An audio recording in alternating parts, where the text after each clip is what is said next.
Pour l'instant, on ne trouve ici que des trous béants. Mais dans quelques mois, ils seront remplacés par 5 éoliennes qui auront une petite spécificité. Elles appartiendront en partie à des citoyens de la commune d'Angy et des alentours. Il y a 6 ou 7 ans, il y a eu la présentation par les promoteurs du projet sur la commune. Et on s'est retrouvés à quelques citoyens et on se disait mais ce serait bien de pouvoir, nous autres aussi en tant que citoyens, pouvoir profiter du vent qui passe sur nos communes et de l'électricité qui va être produite. Et c'est ainsi qu'est née la coopérative Vent d'Enfants, qui a investi 1 million d'euros dans ce projet. Elle a été aidée pour moitié par la région wallonne. Le reste vient des parts acquises par 230 coopérateurs. Une part, c'est 125 €. On achète une part ou plusieurs parts. Et puis en plus, on a un revenu, un dividende qui pourrait être distribué d'ici 2-3 ans, en tout cas le temps que les éoliennes démarrent. À quelques kilomètres de là, d'autres coopérateurs touchent leurs dividendes depuis quelques années.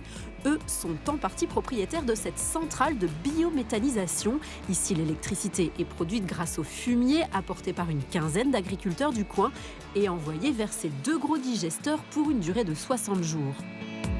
Les digesteurs sont à 40 degrés environ. Ils produisent du biogaz et le biogaz part vers 2 moteurs qui fournissent de l'électricité à environ 2500 ménages. Derrière cette installation, la coopérative Émission Zéro. Avec 15 années au compteur, c'est l'une des plus vieilles de Wallonie.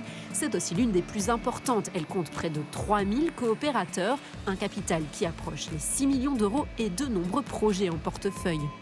Nous avons des éoliennes à Dour-Quiévrin et Houdin, des panneaux photovoltaïques à Courcelles sur les écoles, au PAS à Frameries et sur une entreprise de travail adapté à Épigny.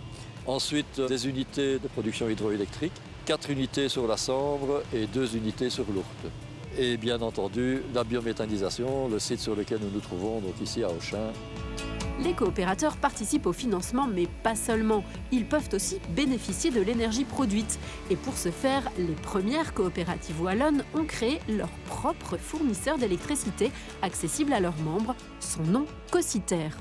Il est uniquement alimenté par les coopératives citoyennes et donc on termine le circuit court de l'énergie. Les coopérateurs sont propriétaires d'une coopérative qui possède l'éolienne. Cette coopérative revend l'énergie à Cociter qui leur revend l'énergie pour leur maison.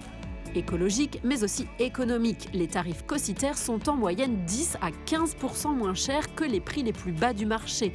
Par les temps qui courent, c'est évidemment séduisant, à tel point que pour l'instant, Cociter n'accepte plus de nouveaux clients. L'offre d'énergie citoyenne est en effet insuffisante par rapport à la demande. Mais les choses pourraient évoluer, de nouveaux projets sont sur les rails et le concept a le vent en poupe. Le modèle coopératif est vraiment intéressant et pas qu'en Wallonie. On voit par exemple en Europe, il y a plus d'1 million de personnes qui sont impliquées dans les coopératives. L'Union européenne reconnaît que les initiatives locales permettent aux citoyens de s'approprier l'énergie, de participer à la transition énergétique, de changer leur comportement, d'accepter des éoliennes près de chez eux. La Wallonie a également décidé de booster le modèle. Désormais, elle impose à tous les nouveaux projets éoliens au moins 25% de participation citoyenne.